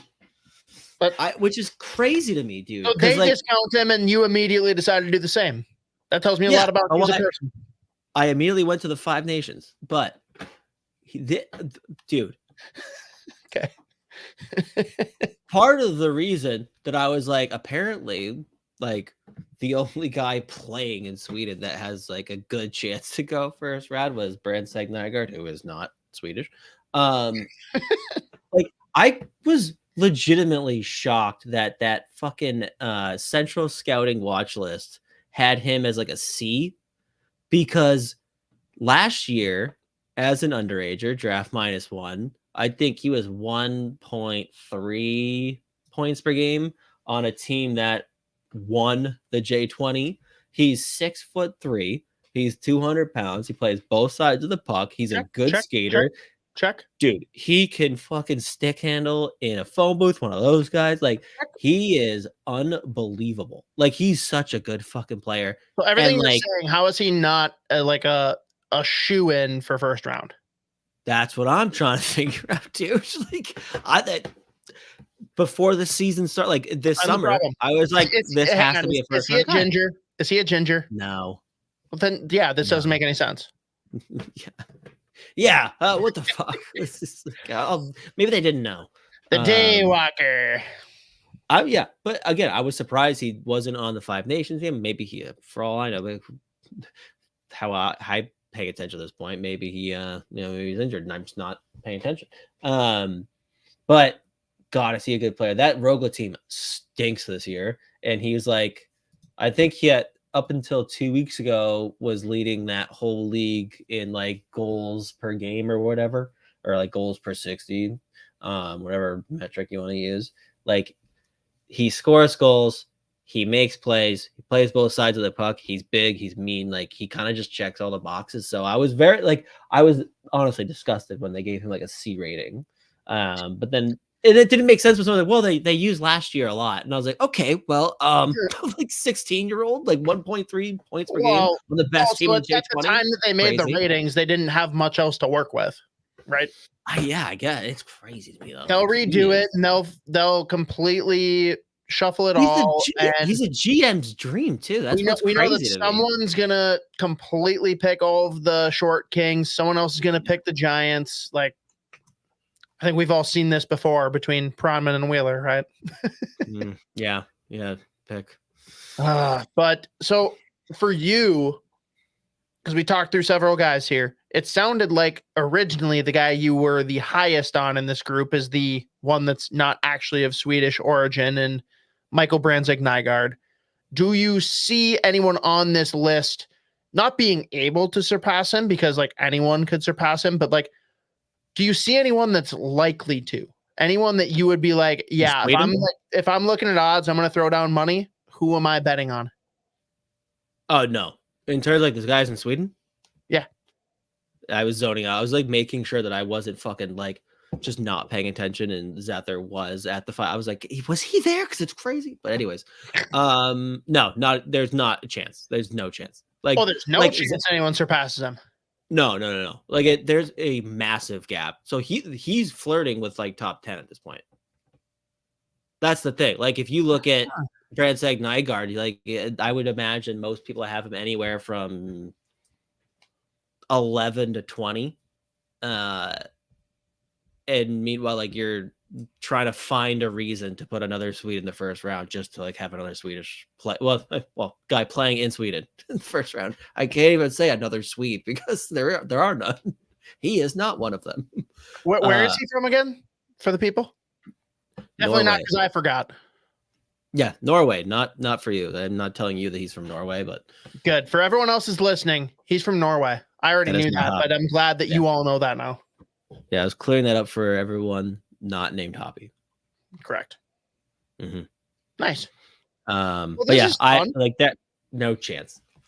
There's two other guys on the top 10 list of elite prospects. Are we wrapping it up, or do you want to talk about the two on the off chance you've watched them? I don't know where you're at right now. Is one You're, of them- you're is either one like of ready to them pass Badinka? out, huh? Is one of them Badinka? Let's say yes. Well, there's two Badinkas. They're twins. Let's say both of them. Yeah. Let's just pretend they? that they're the two. Yeah, it's them. Is one of them How do Badinka? you spell that? How do you spell Badinka? Badinka. Z. Yep. Nope. That's definitely the two that I'm looking at on the screen. Yes, you spelled it correctly. You passed the test. Tell me about the Badinka twins. Well, I can't. Fuck. I can't. One of them's a defenseman. One of them's a center.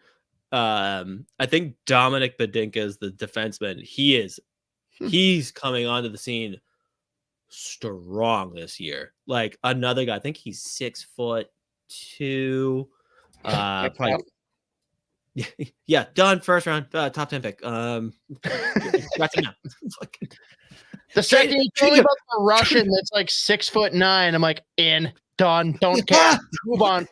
Start screaming, me. I think it's Dominic Badinka is the defenseman. That's a sick name, by the way. What's the other one's name? We gotta compare them just on name alone. I think Daniel. Yeah, no, Dominic's way fucking cooler. Daniel's a loser. Can you imagine if they were Henrik Badinka and Daniel Badinka? I know. I can't wait. Like, I hope it's Keisha not. would Daniel. piss himself. I hope it's not Daniel, and it's just something not even remotely close. Like it's Rick. Kevin. Yeah. What is it? Do you know who Dimitri Martin is? Yeah. The guy that does stuff with music.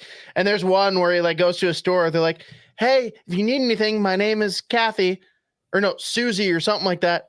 And he's like, "What if I don't need anything? Who are you?" And then he's like, "If you don't need anything, I'm Kevin."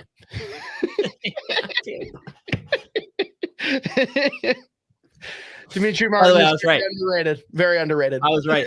By the way, the other one is Daniel. Lame. Dominic Badinka's way cooler. Which one's the forward? Well, Daniel's the forward. Dominic's the defenseman. Dominic's 6'3", 190 something pounds. But another guy, smooth skater, right shot. So right shot D-man that's tall. Every NHL GM's like, I will take 7 of them. But he plays hard. He's tough. But he's got this, like this year specifically, the skating has, like, he's not just an improved skater, but he's like legitimately, I'm not going to use the word elite, but I'll use it. He's elite. He's the best skater on the planet. I've never seen a better skater in my life.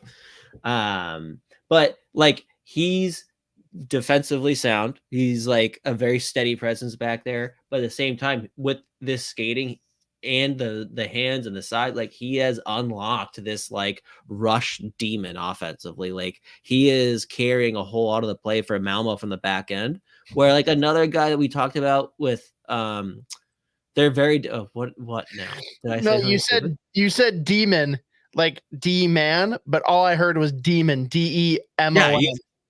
Yeah, I said demon. Like that was intentional. Oh, I thought you were like he's a rush demon. Okay, I thought you were trying to say he was a rush D-man, and you said demon by mistake, and that would have been really funnier. No, you just ruined it. It's not funny anymore. Move on. Okay. I ruined it. That's crazy. Fuck this guy. There's just been so many sequences where he's like picking the puck up behind his own net, like picking his head up, seeing the smallest of gaps, and just hitting nitrous mode, where he's just like exploding through these seams, establishing for some possession, but he's also putting up crazy points too. But he's been another guy that's climbed like crazy this year, and I think a whole lot of it has to do with the fact that he's just like the skating kind of came out of nowhere because he was never like a poor skater or whatever, but like the speed's there this year, and he's got a whole lot more like lateral mobility and the willingness to hold on to the puck and like move along the blue line offensively. I think it's just unlocked another player. But the fact that he's the size that he's at, he is solid defensively too. But he moves the way he moves, I think, is another guy I could see teams that have the scouting staff that are willing to spend all their time in Sweden. I think that he's another guy that will be like, that's another guy. I think he's going to climb. I think he's going to get a whole lot of love as the year goes on because he looks so good right now. And he's got a cool ass twin brother. And if Brian Burke was in the league, he would trade up so that they could have 2 4th-round picks to grab them both. No, he would just try to take Kostadinsky again. It's like Brian, he got drafted last year by Boston. He's sorry. Well, I want him. Now, because those two were definitely not on this list, I'll read the other 2 names, and if either of them stand out, we can talk about them. Otherwise, we can just say peace out. I'm trying to think. Who would it be? Oh, yeah, take a guess. This is fun.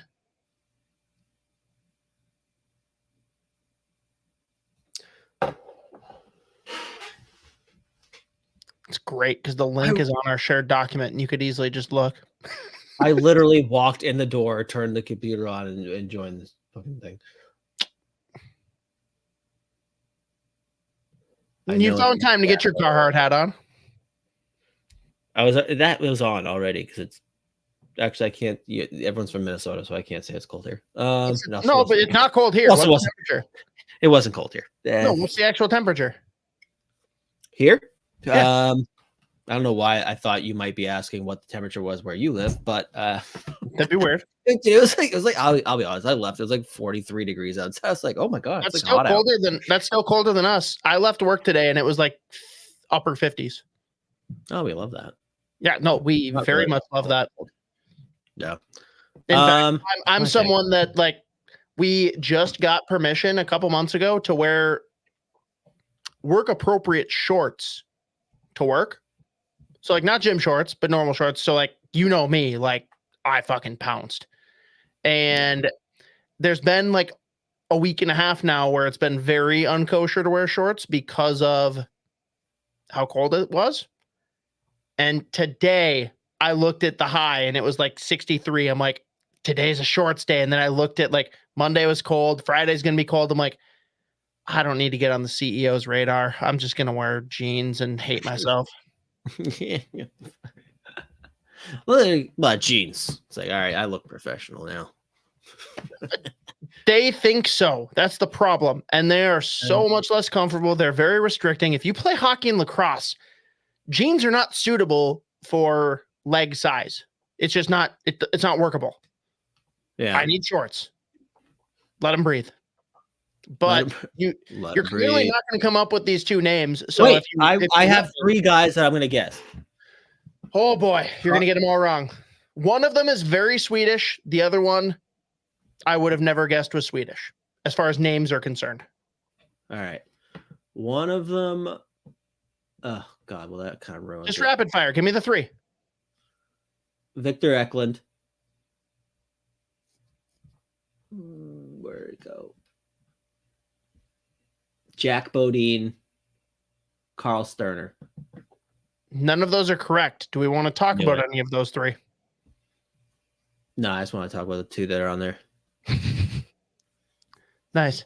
All right. The one that doesn't have a very Swedish name, in my opinion, maybe you'll tell me different. Herman Liv, goalie. Oh, I was, God damn it. He started against First off, fucking a Finland. second Herman on this list, and that doesn't seem very Swedish to me, but Herman is just a funny name. Yeah. It's a funny name.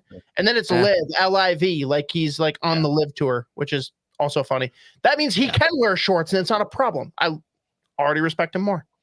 Yeah. I mean, there you go. Another goaltender. He started that game against Finland. I mean, you can use the same MO as all the like Swedish goalies where they're just like super smart. In his case, he's a freak athlete. So doesn't surprise me that he gets the love there too. But by the way, it also kind of speaks to this crop coming out, this draft class in Sweden. The fact that they named their top 10 guys in Sweden, and like 2 of them are goalies, when like that doesn't happen a whole lot. I mean, Swedish goaltenders are obviously like, I don't know, there's a good amount of them in the league, I guess, and they've like produced some like legit elite goaltenders, but it is the fact that 2 of the top 10 that they're putting out there for goaltenders, I think actually kind of does like speak to just like how different, I guess, this crop of Swedes are. Especially when it's not like 2 Jesper Wallstedts. Like, yeah, these not are even goalies right. that both make the list. Again, it is elite prospects, and that's nothing against them, but like their 1 to 10 list usually doesn't align with yours. So take that for what it is. The other one, and this is like, you could give me this name and give like anyone a guess, and they're going to say Swedish. Gustav Sjöquist. Oh, You know anything about Gustav? Yeah, he's another kid from that fucking Arebro team, dude. Like, it's crazy. No. Like, No. oh wait, they have another spoken. Who is this? I'm thinking of the guy that was eligible last year. Different guy. That's a bummer. So it's next year. What team? Do you want me to tell you, or do you want to guess? Because earlier you were all about the guessing game. And we still have 15 listeners somehow. So 16. I just went up. Is that the kid from AIK? Am I thinking of the right guy? AIK J20, baby. God 6'3", 205, left-handed shooter. Yeah. No, But he's a seriously, fucking animal. Gustav Sjöquist, extremely Swedish. Like, if you told me that he was from any other country, I would call you a liar. Yeah. Definitely. It's also, this is like, so AIK is another tough team kind of to get a read on like some of their players, because like that team in terms of the J20, it's like whoosh, they are not the best. But another guy he's big, he plays hard, he's defensively, he's great, and he is super mobile. So I can see why, like in terms of just like raw tools, there's a whole lot to work with. So that makes sense that he would get some love there. I'm surprised they've got him over some of the other guys that we've talked about before, but it is what it is. Yeah. But he's one guy too. I think I'm sure you could just see a legit ceiling just with those tools of being like a big dude that skates well, that already is pretty solid defensively and is very smart. So I think like players like him too, there are a couple over there where they fill this like type of player where it's like, there's a whole lot of players where like, oh my God, like why did you think that was the right play there? But like, with the right coaching and like the right development plan, or if you got a Dean Evison, you'll be fine.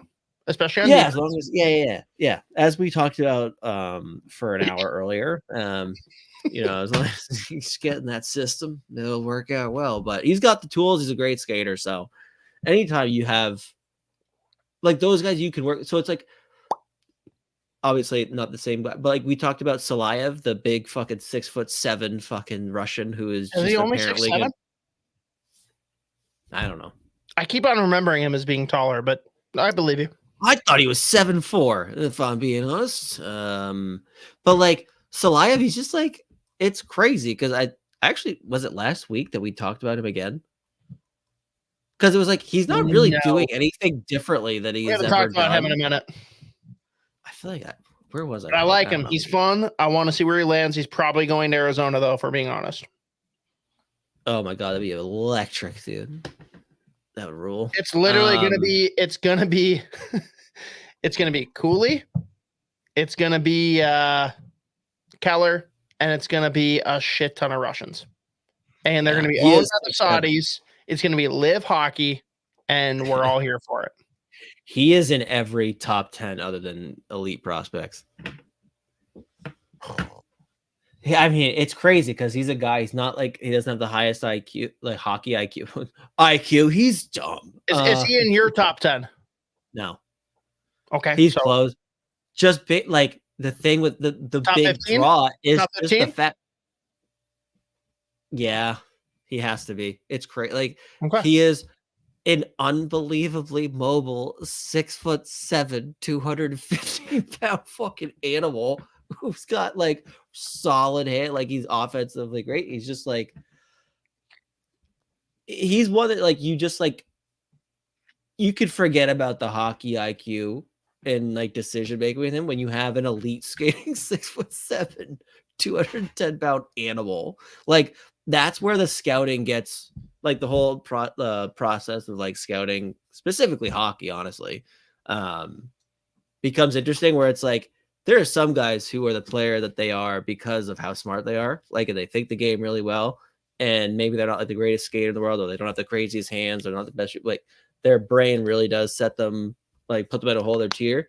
Then you have the all tools guys, and it's just like if we can like coach up a little bit of what they have going on right now, like he's unstoppable. Like he's a machine.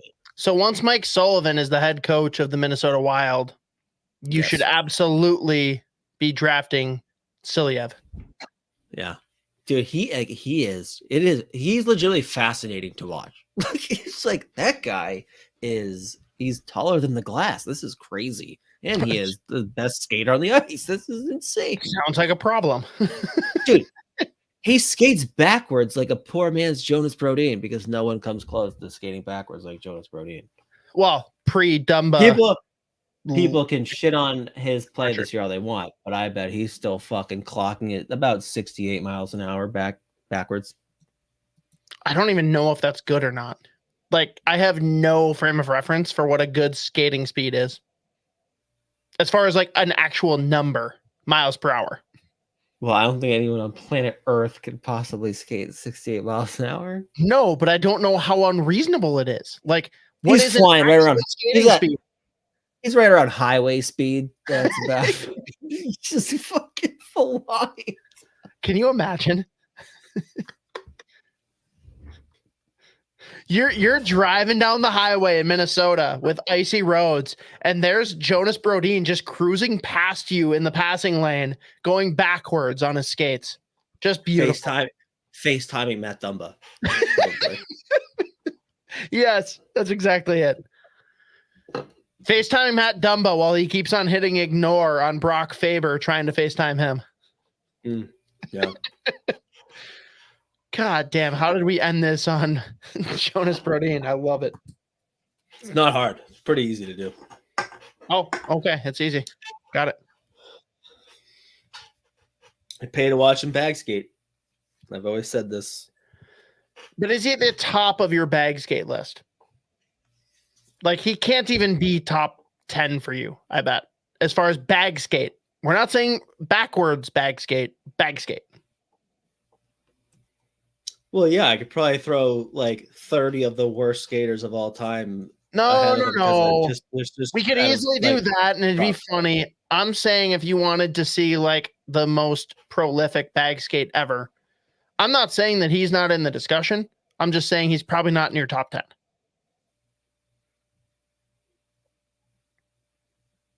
He might be, though. All right, fair enough. I stand corrected. He has to do it backwards. That's my whole thing. But that's only fun if everyone else is doing it backwards. Or if we have one normal person that he can bag skate backwards faster than when they're going forward. I bet there's a lot. Yeah, probably. Not Ryan Reeves. Not Ryan Reeves. Oh my God. Dude. Not just like how funny it is that Toronto took Reeves and Klingberg, gave them both ridiculous contracts, and neither of them are playing. I mean, granted, I bet Klingberg plays at least one game in Sweden because he's Swedish, but like, that's just like so funny. I mean, at least they gave Klingberg 1 year. At $4.5 million. Yeah. 1 year at least. Like, I'm not saying it's like, oh, that's okay. I'm like looking for like, I can't even use the word silver. I don't know. Like it's a rusted lining. It's a fucking yeah. What did Reeves get? 3? 3 by 175, I believe. That's almost. You know what? Actually, it's worse than giving Delorier 4. They gave him a lot more money. What did I thought Delorier got like? I'm gonna look it up now. Hang on, I'm going to Cap Friendly. You keep talking. I thought he got 175 or like 1.5. I thought he got more than that. So maybe I'm way off. I swore he got more than that. He got 10 million. We're gonna find out right now. 4 by 2, Mateo says. Huh? Well, I don't care what Mateo says. Delorier. Okay. Oh, he makes the exact same AAV as Reeves, but with 1 extra year. I'll take Delorier over Reeves, though. I think the fighting. Hang on. Delorier is a better tough guy. He is a better tough guy. I think Reeves is a better hockey player than Delorier. Delorier is literally just a goon that happens to be able to skate. That's it. He is not a hockey player. I think Delorier can like. Hang on. One argument before you even speak. I don't want you to sound stupid. Chuck Fletcher signed him to that contract. Does that change your mind at all? No, because they're at the point now where Reeves, they actually have to keep scratching him. They can't put him in the lineup. They only win when he's not on the ice. Like he literally the other night lose. If Philly had Reeves, they'd be playing him plenty. They want to lose. That's not a good argument. Delorier has historically always at least featured on a penalty kill.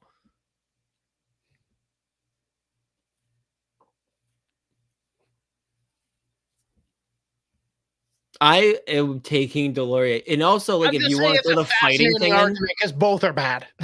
Yeah, I'm glad that I don't support a team that signed either one. How about Pat Maroon being exponentially better than both? Oh yeah, everyone was like, "Oh, that's not a good Phil." Like, I'm sorry, like I am not the smartest hockey mind. I know Pat Maroon is 10x the skill of either of those players. Sorry. Oh yeah, I mean, his shirt game's stronger too. I just think that Reeves is a better interview. Yeah. Which is worthless when it comes to actual on ice play. So who fucking cares? Well, it doesn't really matter. This play, at that point, we're not even really. It's just like, I don't know. It's like Russo being like, oh, the wild trip, this guy, great. He's a what does he always say? That great quote. Great quote. That's all Russo cares about. He's like, it's a great quote. But if he says that, that's like the quickest path to, oh, this guy fucking sucks. Everyone's like, this guy sucks at hockey. That's terrible. He's funny. He must be awful. Yeah. It's a great interview, but he sucks. Oh, shit. All right. We're just about to hit the 2-hour mark. That means that there's no way Z can continue to keep his thoughts in order. I'll let you close us out, man. We got the Swedish games this weekend. We just crushed Swedish prospects. Next week, even though we promised it this week, but it just worked out with timing. Next week is going to be the Iowa Wild, especially because there's no Minnesota Wild to watch besides Saturday and Sunday. So Z is promising that next Wednesday's live stream will be filled with Iowa Wild tidbits, excitement, whatever. What else do you want to close out on, man? Well, I am remote next week on Wednesday, so I will not be like trying to get myself together for the first 30 minutes of the show. By remote, you mean you will have been somewhere already, or you'll be en route to somewhere?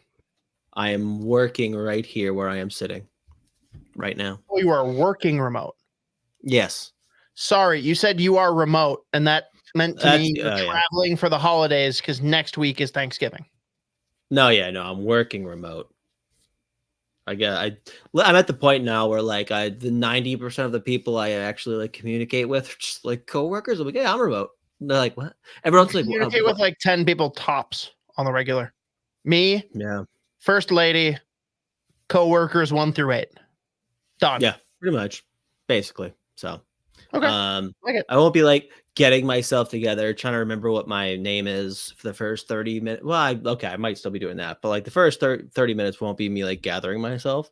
So hopefully it'll be a better product. But I mean, it's Blackout Wednesday, so we'll both probably be a couple in. Sneaky, one of the better bar nights of all time. But I haven't done it in a few If years. you're Like up for just getting racked, sure. I'm a little bit past that, but I understand. I am not. Yeah. I don't really like seeing anyone from the last my hometown, drop just absolutely closing shit down. I wonder what the group of people at the last drop. Oh, right, because you've never been there the Wednesday before Thanksgiving. You fucking liar. I'm always home. I'm always back home. Oh, why I aren't don't you live down the street. I'm not from down the street. Why aren't you going home? Because I don't really want to see anyone from home. Oh, all right.